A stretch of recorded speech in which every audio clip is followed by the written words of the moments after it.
Hello student, कैसे हो आप सब। उम्मीद करती हूँ बेटा सभी अच्छे होंगे और आपकी पढ़ाई भी बहुत अच्छे से चल रही होगी और साथ ही आप अपना टॉपिक भी अच्छे से समझते जा रहे होंगे। तो बेटा हमने मेरी लास्ट वीडियो में माइटोकॉन्ड्रिया और प्लास्टिड के बारे में पढ़ा था, ठीक है। अब हमारा लास्ट जो अंगक है कोशिका के अंदर वो क्या, राजधानियाँ के बारे में पढ़ने जा रहे हैं, ठीक है। तो राजधानियाँ क्या होती हैं बेटा, जैसे कि आप 8th क्लास में भी पढ़ चुके हो, मैं अभी आपको दिखाती हूँ। जो ये पादप कोशिका में बेटा छोटे छोटे ब्राउन कलर में दिखाई दे रहे हैं, ये क्या है, राजधानियाँ हैं। ये जंतु कोशिका में बेटा बहुत सारी पाई जाती हैं, एक से अधिक, ठीक है, और छोटे आकार की होती है। लेकिन बेटा जो जंतु पादप कोशिका होती है उसके अंदर ये क्या होती है, इसका एक पाई जाती है और बहुत बड़े आकार में पाई जाती है। जो तुम्हें ये येलो रंग की दिख रही है ये क्या है बेटा, राजधानी है। किसमें, पादप कोशिका में। और जो तुमने वहाँ छोटी छोटी देखी थी बेटा वो क्या थी, जंतु कोशिका में थी और वो एक से अधिक थी, ठीक है। अब हम इनके बारे में पढ़ते हैं।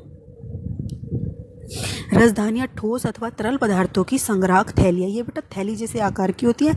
जंतु कोशिकाओं में राजधानियाँ छोटी होती हैं, जैसा मैंने तुम्हें अभी दिखाया, जबकि पादप कोशिका में राजधानियाँ बहुत बड़ी होती हैं। जो तुमने अभी देखी, पादप कोशिकाओं में राजधानियाँ बहुत बड़ी होती हैं।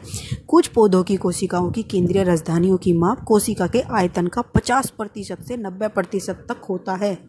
अब इसका क्या मतलब है बेटा, आप इसको ऐसे समझो कि तुम्हारे पास कोई भी वस्तु है या तुम्हारी नोटबुक है, ठीक है।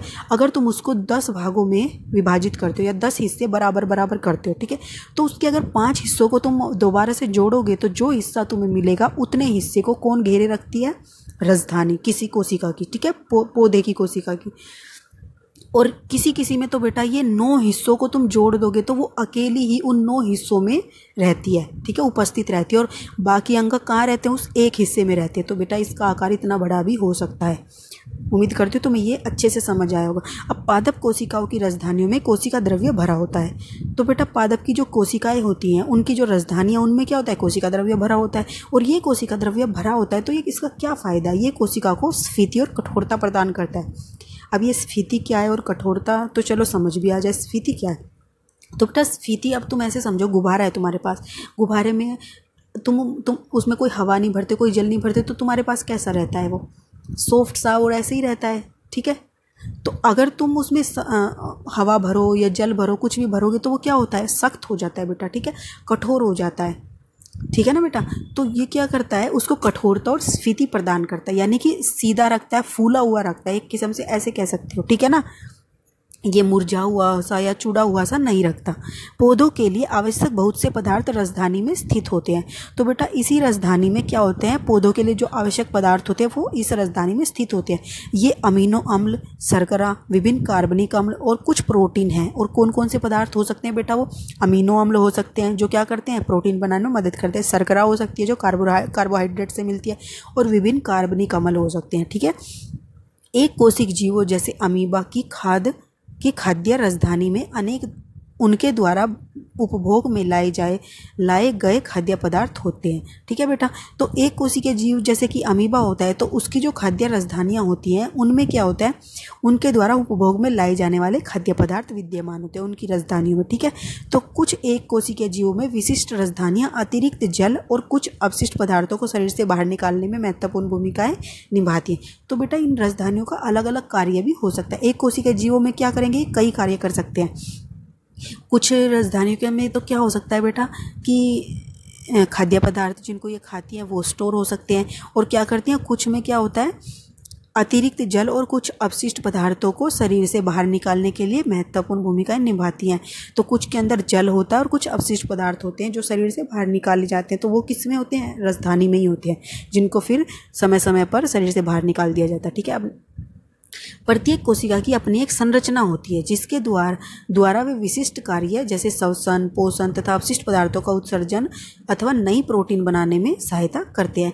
ऐसी उनकी झिल्ली और अंगकों की विशिष्ट संरचना के कारण संभव हो सका है। तो बेटा आपने ये सभी अंगक पढ़ चुके। कोशिका झिल्ली होती क्या है, हमारा शरीर किससे बना, उसकी संरचना कोशिका से बना, कोशिका की संरचना कैसी है ये पढ़ लिया। फिर कोशिका के गुण क्या है, 3 थे, प्लाज्मा झिल्ली या प्लाज्मा मेम्ब्रेन, और दूसरा क्या बोल सकते हैं बेटा,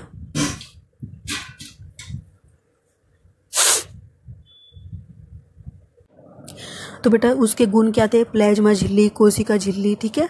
और फिर उसके दूसरा क्या था, कोशिका द्रव्य पाया जाता है, ठीक है। और कोशिका के चारों तरफ क्या होती है, कोशिका भित्ति होती है। वो किस में होती है, पादप कोशिकाओं में मिलती है, और तीसरा क्या था बेटा, केंद्रक। ठीक है, ये सब हमने पढ़ लिया था। अब वो जो कोशिका द्रव्य था उसके अंदर विभिन्न अंग पाए जाते हैं, अंगक पाए जाते हैं। ठीक है, तो अब उन अंगकों के बारे में हमने पढ़ा, जैसे प्लास्टिड था, माइटोकॉन्ड्रिया था, लाइसोसोम था, गोल्जी था, उपकरण था, रसधानी था, ये विभिन्न प्रकार के पढ़े। ठीक है, क्या क्या होते हैं और ये कोशिकाएं कैसे कार्य करती हैं, क्या कहाँ पर क्या बनता है, कहाँ से हमारे शरीर के पास जाता है, तो ये सारी चीज़ें हमने पढ़ी है। बहुत इंपॉर्टेंट चैप्टर था बेटा। उम्मीद करती हूँ आपको ये बहुत अच्छे से समझ आए। तो अब ये लास्ट में हमें क्या बताया, प्रत्येक कोशिका की अपनी एक संरचना होती है जिसके द्वारा वे विशिष्ट कार्य करते हैं। ठीक है, जैसे कि श्वसन करते हैं, पोषण करते हैं और अवशिष्ट पदार्थों का उत्सर्जन करते हैं अथवा नई प्रोटीन बनाने में हमारी सहायता करते हैं। ऐसा उनकी झिल्ली तथा अंगकों की विशिष्ट संरचना के कारण हो सका है, क्योंकि बेटा क्या होते हैं, उनकी झिल्लियाँ और अंगक जैसे जैसे विशिष्ट कार्य करने के लिए विशिष्ट तरह के आकार ग्रहण किए होते हैं। अतः कोशिका सजीवों की एक मूलभूत संरचनात्मक इकाई है और यह जीवन के लिए एक मूलभूत क्रियात्मक इकाई भी है। ठीक है, उम्मीद करती हूँ बेटा आपको ये चैप्टर बहुत अच्छे से समझ आया। अगर नहीं आया हो तो आप ये वीडियोस को दोबारा से देखो, आपको समझ में आएगा। और फिर भी कोई डाउट होता है तो आप मेरे से पूछ सकते हो। तो बेटा इस वीडियो में इतना ही। ठीक है, हम अपना नेक्स्ट चैप्टर अपनी नेक्स्ट वीडियो में स्टार्ट करेंगे। अगर बेटा आपको ये समझ में आया तो आप इनको लाइक कर सकते हो। ठीक है, तब तक के लिए